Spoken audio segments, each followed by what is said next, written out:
Hi, it's Taryn. Welcome back to The Blind Homemaker. I didn't have an episode last week and we have some big changes in our household. Let me tell you about it.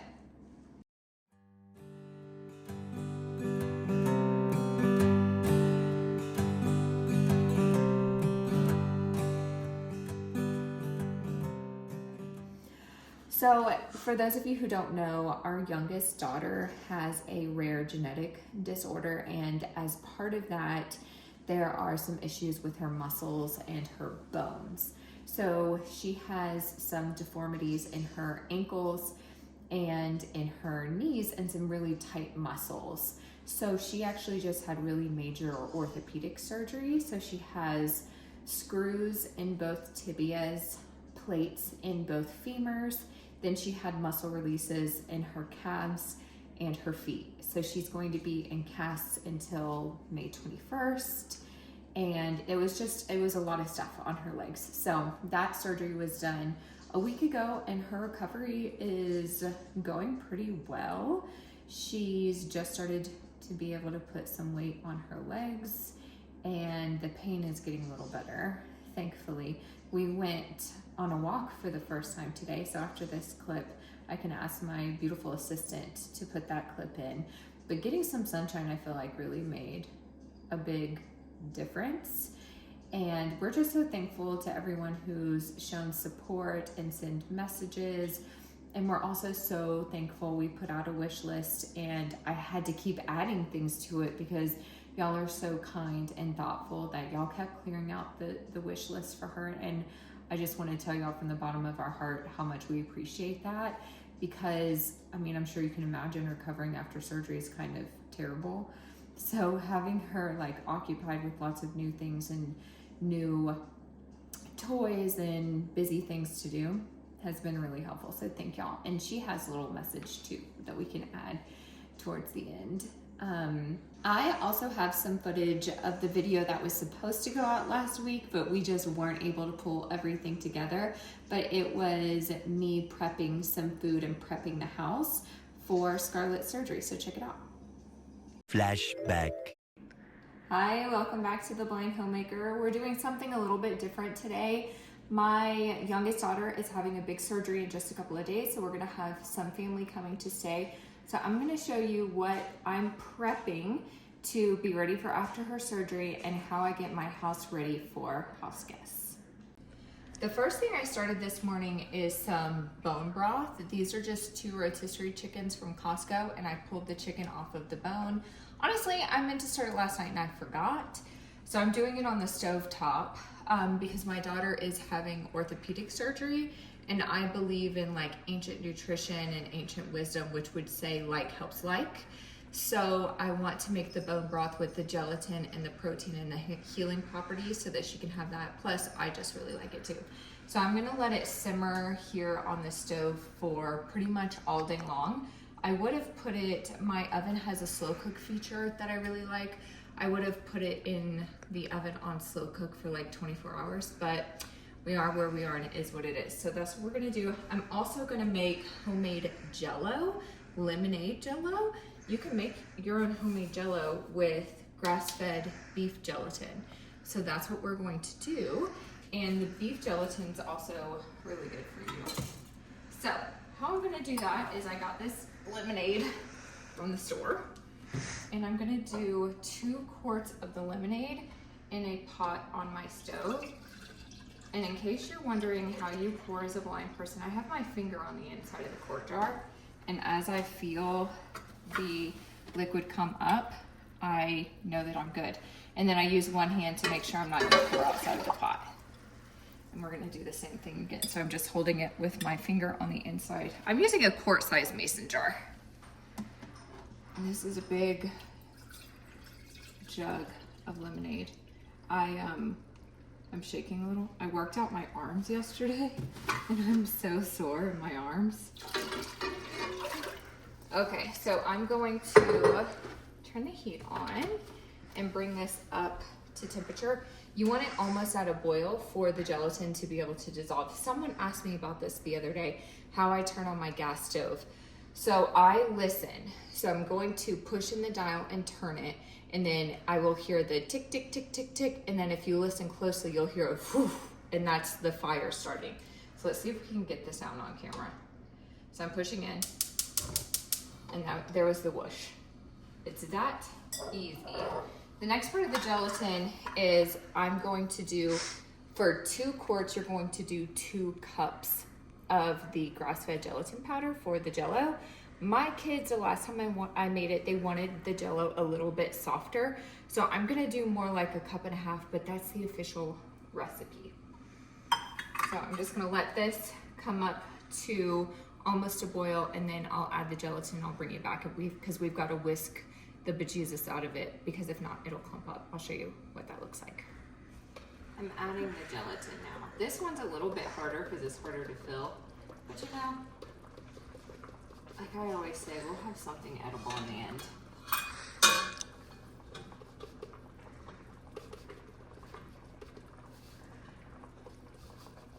Man, I'll tell you, the gelatin is expensive and it goes fast.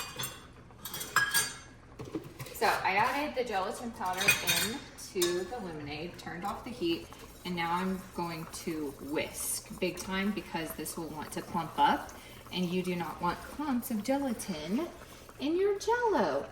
If you're not following me on Facebook, first of all, like, what are you even doing? But I have a Facebook page called The Blind Homemaker, and I posted a picture and the recipe for this, but I use tart cherry juice. Tart cherry juice actually helps with your melatonin production. So I named them like sleepy time or like nighttime Jell-O snacks or something. I can't remember exactly what I call them, but check that out. We really, really love those. So I'm just gonna make sure this all dissolves, and I have a disposable foil pan that I'm going to pour this mixture into, and I'm going to pop it into the refrigerator for a while. So my oldest daughter is behind the camera, and I heard her make a noise because the last time I did this, I did not put my hand in the refrigerator and make sure that everything was like clear. So I went to go put the foil pan of the red tart cherry juice Jell-O in the fridge, and it sloshed all over. And we've been cleaning Jell-O off the inside of our fridge now for like a month. So I made sure I had a clear spot. Yeah, she's kicking me. Okay, so it's all dissolved. I'm bringing it over to the other counter. A lot of people get nervous about carrying hot liquids. My best advice is to plan your route and make sure there's nothing in the way ahead of time. So I have my foil pan, and I'm using a stainless steel pot, so I'm using just a dish towel on the handles. And I'm gonna pour that right into the pan. And I'm gonna sit this on room temperature for a little bit before I put it in the refrigerator. I don't wanna put something super, super hot in there. You want to go ahead and run some water into this because the Jell-O will start to set up. Lord, I almost dropped the pan. The Jell-O will start setting up on the sides, and it's just easier to clean if you rinse it out real quick. So that's what I'm gonna do. I'm working on an apple cake that I'm going to make. I guess it's a little bit less than an apple cake and more like an apple muffin, but in like a cake pan, and I think I'll do a little glaze on top. So I am grating some apple. A lot of people peel their apples first. I don't, just because, hey, it's extra fiber, and that's just more work for me to do. So I just have a regular cheese grater, and I cut my apples in half. And the best thing is to curl your fingers in so you don't grate your fingers. And I'm just keeping my thumb inside where the core is. So as I get closer to that thumb, I know to turn the apple. And that way I don't have to core it. So the skin does kind of like peel up as you're peeling, and I just take that off and discard it. So I'm just going to grate these apples. You can also use apple sauce, but I got some bruised apples with my Costco order yesterday. So I just figured that I would use those apples for this cake. I made this bread just the other day with the specific intention of making French toast with it. So I just pulled it out of the refrigerator. I had to cut it in half so it would fit in the Ziploc bag. But I wanted to talk to y'all about how you can slice bread evenly, because this is something that I have continuously had a hard time with. So best advice is to put the short slide near you. Grab your bread knife. It needs to be a bread knife. Has to be a bread knife. And I am going to set the knife on the bread and then use like my pinky finger and make sure there's the same amount of bread on each side, left and right. You don't want to be at a diagonal. And that's how I make sure that I don't have like a crooked slice. And here's the big thing. Don't slice your warm bread. Unless you're having the whole thing that night, don't slice it while it's still warm, because it's actually still cooking. And then you just saw back and forth. And I'm doing kind of a little bit bigger slices because I'm making French toast. But I'm slicing this right now so that I can get the bread soaking in my little custard mixture. And this bread is made with hard red wheat. I just had to order more wheat berries. I've already run out, and I just ordered that like 5-gallon bucket, I think, like first 2 months week ago. of December. So I went through it pretty fast.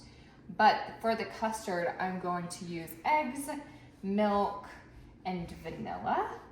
Some people add sugar. We're not going to add sugar because we're just going to put sugar on top. Look at that hole in that bread. It sure did rise well. There's a nice hole that I could stick my finger through. Nice air pocket. So I'm just going to continue slicing this bread, and I'm going to get it into another disposable foil pan, soaking in the custard before I cook up the French toast. We love our foil pans. We do. I know some people don't love them, but they just make my life pretty easy. So I love them. I put on an apron because things are getting wild in here. But I was just talking to my oldest daughter, Delaney, and I was giving her a tip. And I was like, oh, I should tell the people. When you're baking and you're doing something sticky, make sure to do your oil first. So I'm making my apple cake muffin things. So I'm doing my oil first in my measuring cup. Sorry about all the noise.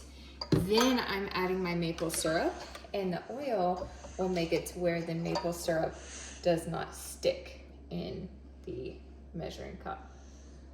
So, little interesting tidbit. What does Scarlett call it? An interesting factoid. Yeah. And I thought I would tell y'all. I decided not to do French toast. I'm doing French toast casserole. The more I thought about it, the more I was thinking, do I really want to sit here and flip French toast? And the answer was no. I don't want to do that. So French toast casserole. So all I did was just chunk up the bread and made enough custard to kind of cover it. Make sure that all the top pieces have been fully saturated in the custard. And we're going to bake that at the same time we bake our muffin cake, whatever this is that we're going to call it. And we're just going to call it a day. And also while I'm doing that, I'm also washing sheets. That's a big thing. Even if your sheets are clean and they've just been sitting in the linen closet, if you're going to have people coming and staying and laying in your beds, make sure you just wash the sheets. They're freshly cleaned, smell nice. And do the same things with your towels too. We've also been going through and kind of organizing some of the linen cabinets. I'm going to do some of the kitchen cabinets just so everything is easy to get to. I did not do the linen closet. Delaney did the linen closet. Excuse me. So, but that's what I said. So the washer and dryer has been running like pretty much constantly. And then I've got to finish getting Scarlett's room situated for her not to be able to walk for 6 weeks. So pray for us, y'all. We're gonna need it. End of flashback. Okay. Hi, y'all. We're on a walk. It's really pretty outside. And it's so happy. You're so happy. We finally got to where it's not a second winter. We just had snow over the weekend, which was crazy. It's ridiculous. And then this coming weekend, it's supposed to be 87. There's Scarlett. Here, Hello. you can hold it. Hello. How are you feeling? Happy. You're feeling happy? Yes. How are your legs? Bearable. That's good. Thank you so much for all the things you got me. It really helps me feel better with the recovery, and I just want to thank all of you for buying that stuff for me to help me help with my spirits for my surgery. Thank you so much. Very good. Do you want me to show your casts? Yes, please. So her casts are pink and blue, and then the blue ones have pink stars, and the pink one has blue stars, and they have sparkles. And she's just got some cast shoes on top of that so that she could practice during physical therapy, right? Yay! And how did therapy go? It was hard, huh? Yeah. You did a great job. You gonna say bye, friends? Bye, friends. So this is a really short video today, but I just wanted to give y'all an update about what was going on. And we have some really exciting things planned for the next few videos. We're gonna be making butter and sour cream and maybe yogurt. So keep tuned in for the next video. And again, we're so thankful for all the support from everyone. And until next time, happy homemaking.